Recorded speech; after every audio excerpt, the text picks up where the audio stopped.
My name is Kadie Kelly, and this is Documented Healing. This podcast is a space to name the complexities of our lives and to heal out loud. Today, I have Anjali Kapoor Davis joining me. Anjali is a writer from Fresno, California. She is often found in the company of her octogenarian friends who have way more energy than she does. Anjali is known for her delicious chocolate chip cookies and an uncanny ability to find dogs that have gone for a run without their people and reuniting them. Anjali writes about living with cancer, racism, sexism, and human rights. Her work can be found with Scrub J Press in the Wild Blue Zine V.2, Cactus Cancer Society, Remedy Media's Patient Power series, and the Yonsei Memory Project. Okay, Mm, hello, Anjali. How are you thank today? you. I'm good. How are you on Yes, this I'm lovely fine. You know what? I Saturday? could have used you the other day, although because you know how you said you have an uncanny ability to read hmm dogs who run away, and Yeah. my dog did that for the first time last week, but I did find her No. someone else's backyard. Did you really? Oh, Yes. Lord. So she's been a naughty girl, but Oh my gosh. Yeah, sometimes I like to go exploring. I'm really excited to have you share some of your poetry. It's perfectly aligned. Well, thank you for having me. I appreciate that. It's truly an honor, and I appreciate that we've had the opportunity to hear each other's work for the last 4 years now. So it's really amazing thing. So the first poem I'm reading is called Doubt. I took a poetry class 2022. It might have been 23. It all blurs these days at Fresno City College.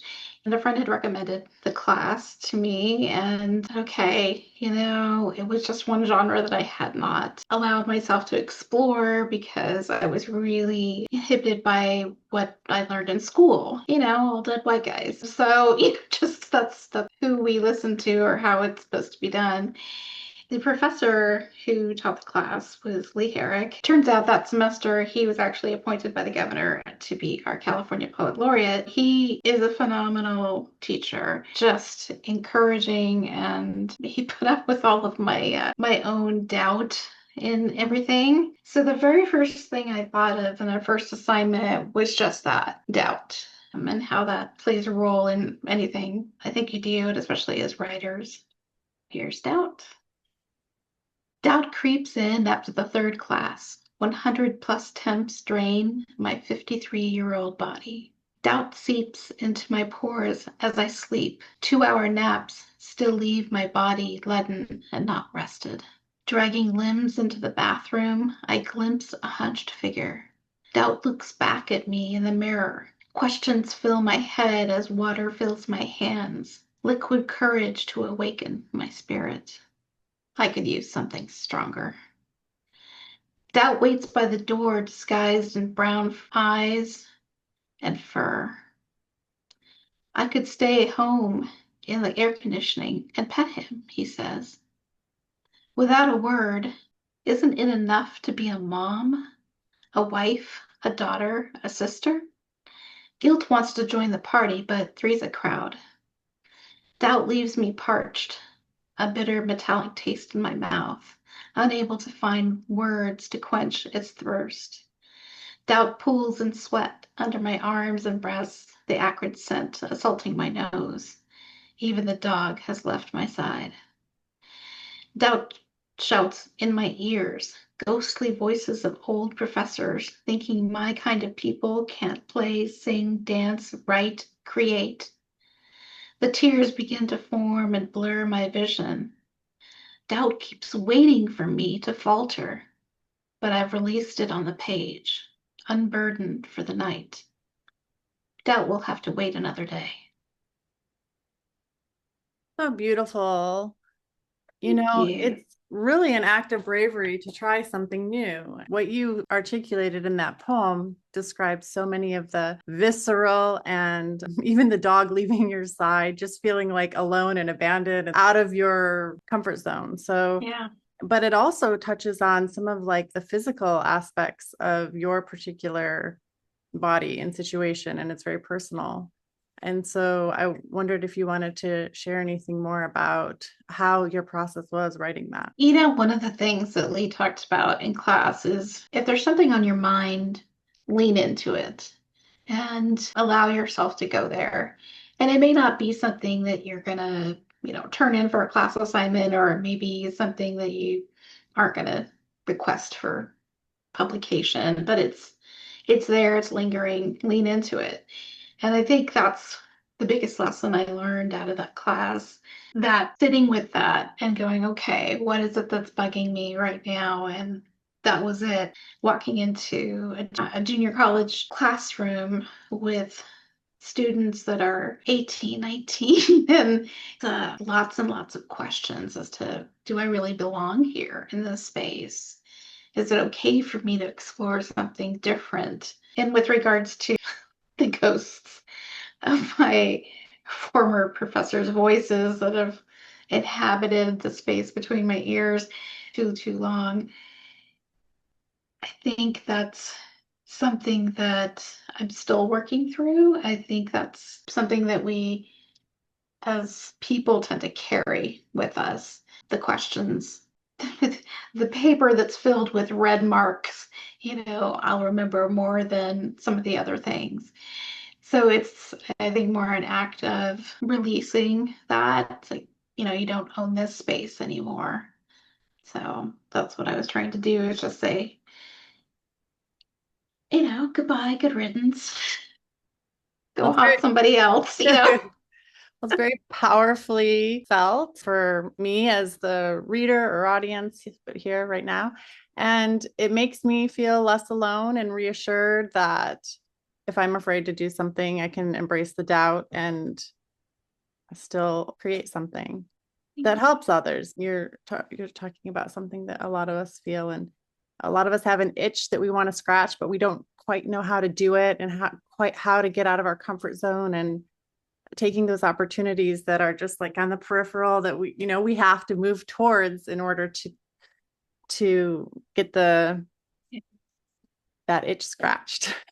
Well, I think too, if you're looking at it from this perspective that everything has to rhyme, you have to have certain meter and all of that, the eye-opening experience of free verse was just like, oh my goodness, what is this? And why did we learn this in school? Um, I think it's drilled into us that there are certain standards, and I get that, and I get that you need to know what the rules are before you go off and break them for writing music or anything. And so for me, especially, I'd also taken a playwriting class at Fresno City College. And the thing I wanted to come out of that with was, what's this supposed to look like on the page? I mean, where do I put the character's name, or how do I write, you know, some sort of stage direction or that's specific to that, part. And understanding the mechanics of it, that was helpful for me in that sense. And in this class, it was more about breaking free of all of that, all of the restraints of, what we tell ourselves, this is what we're supposed to look like or do or whatever. And of course, that one line is actually what one professor said to me, that my kind of people Oh my gosh. can't play. Yeah, Whoa. yeah. They tell me in my in office hours. That is really important to name and to call out in that way. Yeah, yeah. And that's really horrible. And I'm just so happy to celebrate the writing that you do. I mean, everything that you share is Thank you. really Yeah, wonderful. but that wasn't Lee. That was, Right. That college was a days. different one. Yeah. Right. And then you got to learn from an actual very celebrated poet who Yeah, was able to cultivate a totally different atmosphere and give you that freedom. So, exactly. And I think there are incredible professors out there, teachers and classrooms too, that do that for students. That I think that sometimes it just takes time to find who you connect with. And would you like to share another piece with us? sure. One of the things we talked about in class was about looking at poems that were written by other people and sort of taking their framework and maybe coming up with our own designs. Former Modesto Poet Laureate Gillian Waggoner, and she wrote Portrait of a Woman with alphabet.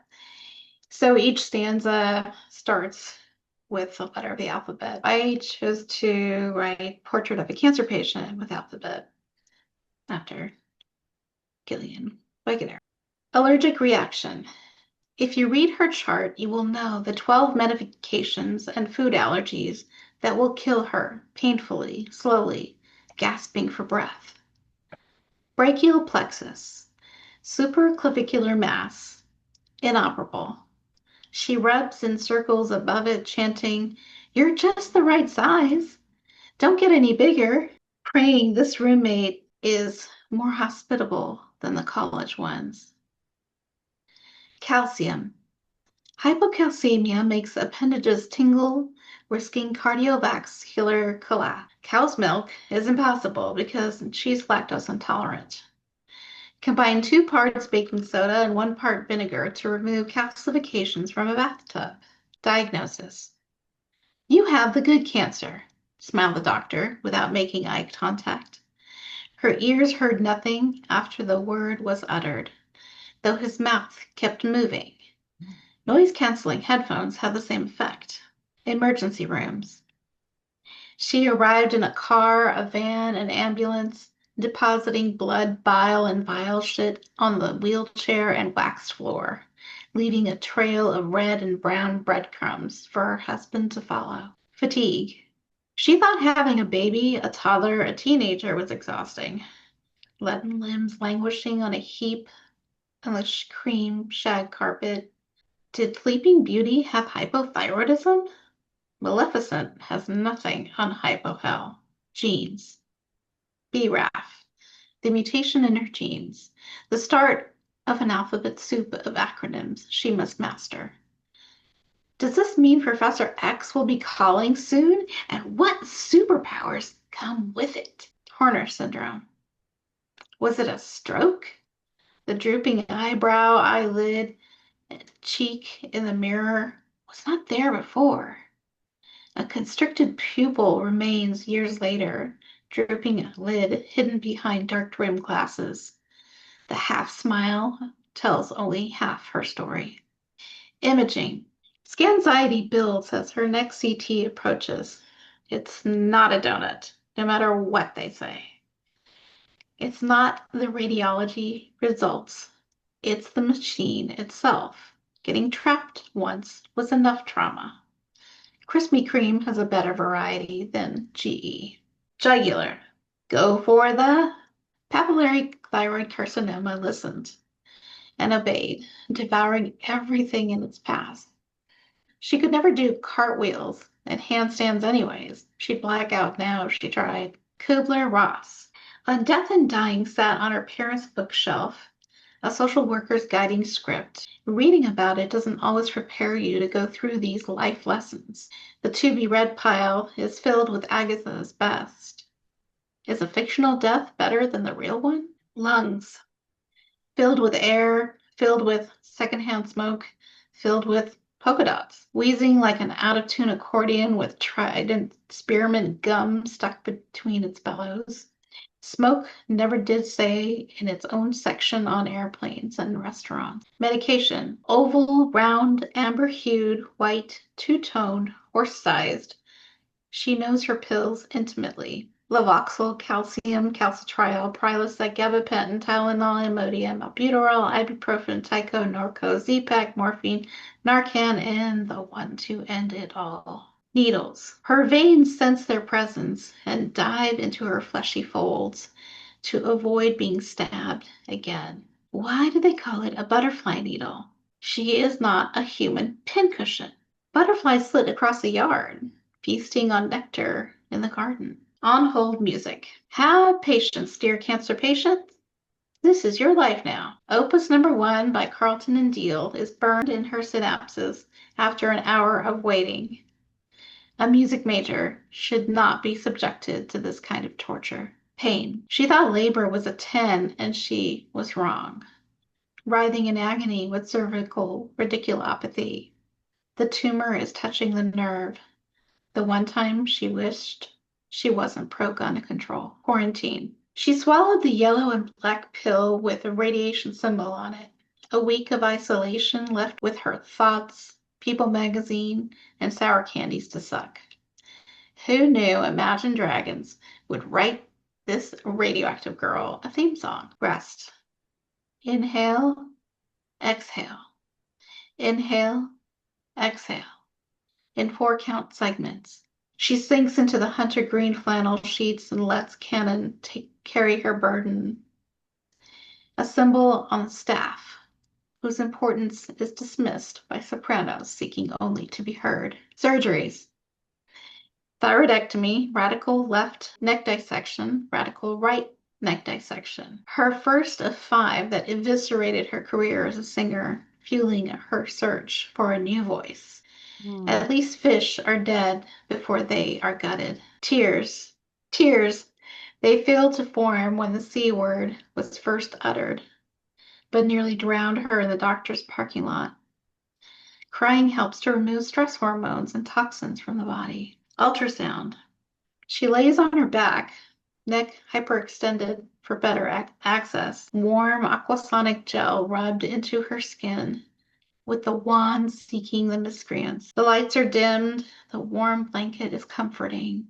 It could be a spa day, but it's not.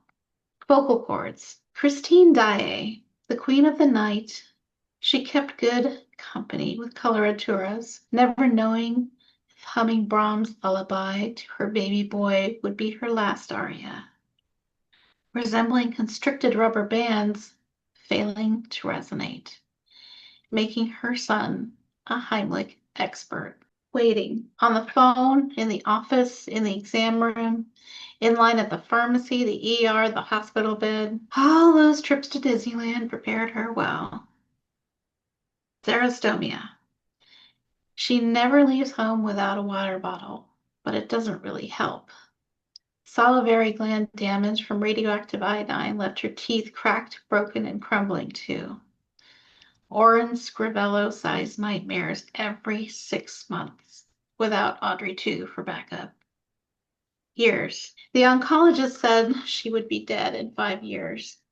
When her father asked for a prognosis, how do you tell a 6-year-old his mother has cancer? We are not cartons of milk with expiration dates stamped on our foreheads. 0. No evidence of disease. She dreams of these words. Unlike Olympians who only want 10s. A state of nirvana where the soul is free, restored from the malignancies of earthly life. Wow. Yeah, That is that's a lot. a lot to go through. I cannot even imagine. I'm so happy that as human beings, we don't have expiration dates and that you're here with us. And I know that you've shared this with other people, different groups, right? Can you speak at all to how the response has been to this poem? Yeah, I've had the range of responses because I share, I'm pretty open about what's going on with me, cancer related things, and yet this is just a bigger window into the world of being a cancer patient, especially mine. And I think a lot of people didn't realize this is what's been happening. And I think because with thyroid cancer, we don't look like stereotypical cancer patient. We have a tendency to gain weight. So we don't, we're not the skinny, frail looking cancer patient that you see on a poster somewhere. And we don't necessarily always lose our hair and things like that. I think there is this visual cue that's telling folks, oh, she's fine because I don't look like what they imagine it looks like. So I think that's been a good opportunity to say, hey, here's a snapshot of some of my experience. Then there are folks who are going through this themselves who said that they finally felt seen, being told things like you have the good cancer, which is so dismissive and so completely idiotic to tell a person, because there's no such thing as good cancer. Something that needs to change in the medical community, but you know, it may and may not. It's one of those things. I think they look at it as a range. We're not as bad off. It's been really positive. It's been cathartic to put this together. And I mentioned before, I shared that in the class with, and Lee was like, everybody's like visibly moved and such. And I just like, oh my gosh, I'm so sorry. I literally just dumped almost 2 decades of my experience in your lab, and I've left you there, so now you get to process that. Sorry about that. And it's a lot. So just, yeah. Well, I think with literature and poetry, that's kind of what we're seeking when we go to it, is some kind of a catharsis and witness. Thank you for sharing and for finding your voice outside of singing, with writing and being a playwright and poet. Yeah, it's not necessarily unfamiliar. I mean, I journaled and such growing up, but I married a writer. So I never really considered myself a writer. And then after that first surgery that I had, and this surgeon comes in the hospital room, he had to scrape the nerve called the recurrent laryngeal nerve and controls the vocal cords. And so he had to scrape that to try and get some of this tumor off, which in the process damaged the nerve. And so I have a paralyzed vocal cord on the right side, and it's I don't get any louder, and my range shrunk to about an octave as opposed to 3.5 or 4. So it's just, one of those shockers that I didn't prepare for. And so, and I'm not sure I could have prepared for it, to be honest, but that news was harder to hear than you have cancer. So, I just put an end to something that I've been doing since I was a child, and that's been a big part of my life. And so finding a way to somehow still be involved in the arts in some capacity, I think that's where, I kept searching for that, advocating for that in schools with my son was he was going through schools because, no one really funds the arts that well. So telling me like, hey, don't forget about the kids that need these programs, and being able to find a way to, using my voice as an advocate for the arts. I think that was huge. And then I had an opportunity to connect with a couple people, including a local writer and peach farmer, Nikiko Masumoto, and another poet, Bryn Saito. And they have this project called the Yonsei Memory Project. And Nikiko said, you have to apply because you're doing this fellowship. And I just went, who, me? I just, So yeah, the two of them coaxed coached me through that. And I still feel terrible. Bryn Saito, I wholeheartedly apologize for ever being so abrupt with you, because you were right. I needed to learn how to hear the voice of not just, it's not criticism, but just like, guidance. So, which she did, and it was just beautiful. In the end, it came out. And Nikiko has been a generous and incredible friend through their guidance. And so that's how I started writing. Was like, okay, started with short story, and then I dabbled with other of these forms that I didn't know anything about. So, Yeah, sounds like you've had a lot of wonderful creators scattered along your path to be with through everything. Yeah, and I think, like I said before, focusing on all the negative folks, it was just easy to do that. Giving space in my own head to, the folks that are encouraging and supportive of any endeavor is where that takes, I think, a bit more, I don't know, it's so much work, but it's more just, being present, being aware that that's what you're doing. So, including our writers group that you and I are in, and it's a really good thing. It's good motivation to know, like, oh my gosh, we're gonna get together to read something. I gotta write something, So 100%. Yes, having community makes it much more gratifying. Indeed. Right. I know there's one more if you want me There's to one read that. more. Or for, Yes. yeah. So this is Hypercurrent, and I can't wait to hear you read it when you're ready. Sure. So I happened upon a class through the Fresno State Ollie Center, Lifelong Learning Center. There's a class that was taught in the fall of last year by U.S. Poet Laureate Juan Felipe Pereira. So I'm like, well, we got Lee Herrick on one side, we've got Juan Felipe Pereira on there. I'm like, you gotta go, they gotta do it. And Juan has a very unique teaching style and very immersive. And a group of us decided we wanted to continue after the class was over, writing and creating, and we call it the Awaya Collective. Group of us, and we're all like 50 and older, but I'm the baby of the group. They have a incredible energy. So we were talking about how these words had become banned in this current administration, and challenged the group to write a poem using the banned words. Now, not all of them, but as many as you can. That was hard. So this poem is called Banned. Underrepresented since birth, black curls, brown eyes, she is a child of this earth, reared by activists to rise against the oppressive tide, enveloped in exclusion. Don't worry, she will never hide from their hate speech pollution.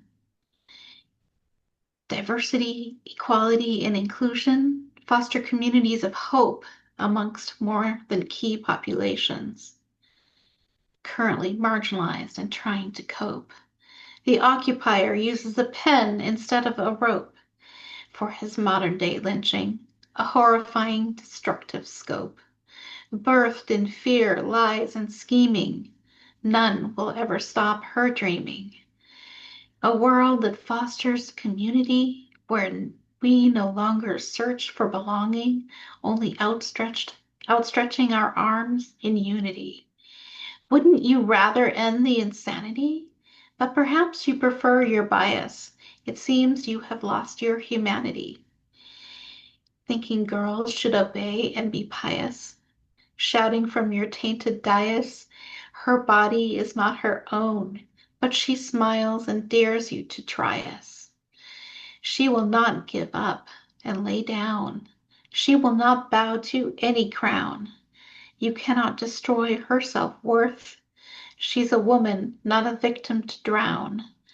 We are all children of Mother Earth. Beautiful. Thank you. Yeah, so that was scattered throughout that bunch of the banned words that are, and that list has gotten bigger. Oh my goodness. And nothing that's happened has really surprised me, to be honest. And I'm not saying that it doesn't upset me or bother me in any way. It does.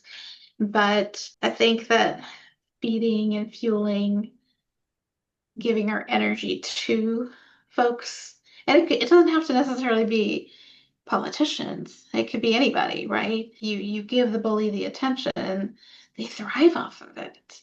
So I think making art in some capacity, and I won't complete the rest of that phrase, which you know from Lydia Yukonovich, making art in the face of, well, a word I won't say on your podcast, but you can It's gather. part of my creative manifesto. I am. Yeah, okay. Making art in the face of the F word.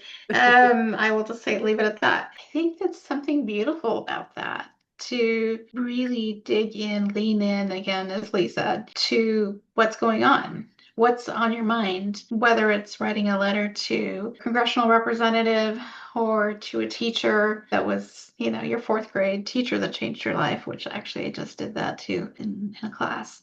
And so, yeah, I reached out to her, so I have to send her that letter. Just finding a way to process it so you're not carrying that all the time and it's not haunting you like those professors and occupying space, the ghostly space between your ears.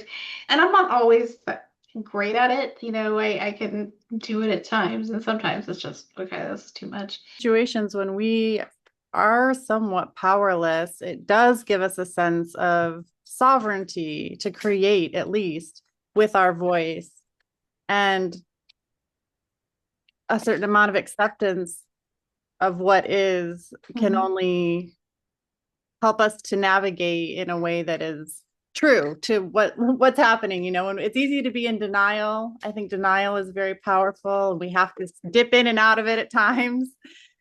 And Absolutely. but usually Yeah. when our decisions, we make decisions when we're in denial, it usually doesn't serve the greater vision that we would have for ourselves. Yeah, but I think, we have to give space to it if there's, like, okay, I can't cope with this right now. It's okay. We don't all have to cope with every aspect of what's going on in our lives, whether you have cancer or whether your artwork just got banned from some museum or any number of different things. Taking care of yourself, giving yourself a safe space and to rest and recover is paramount to anything else. And then everything else falls in after that. Looking at that, and then, when you want to create something, whether it's in any capacity, I think you have to give yourself that space to do that. And I think one of the honestly one of the funniest things, and I've never actually participated, but I know that there are a handful of people I know that they got that cancer diagnosis and they had so much frustration and anger. They booked an hour at a rage room and they went at this stuff with, everything they got and they let it all out on that, in that space. And it was a release and they could begin to move forward. And I don't recommend trashing your house. But, just sometimes you're like, okay, I'm going to go dig a hole in my backyard and then I'm going to go find a plant to put in it.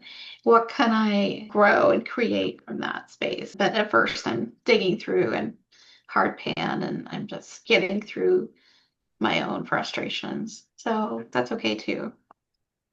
you know, so allowing yourself that space. Thank But you for yeah, that reminder. I think we all need to remember that and to seek or create the spaces that we need.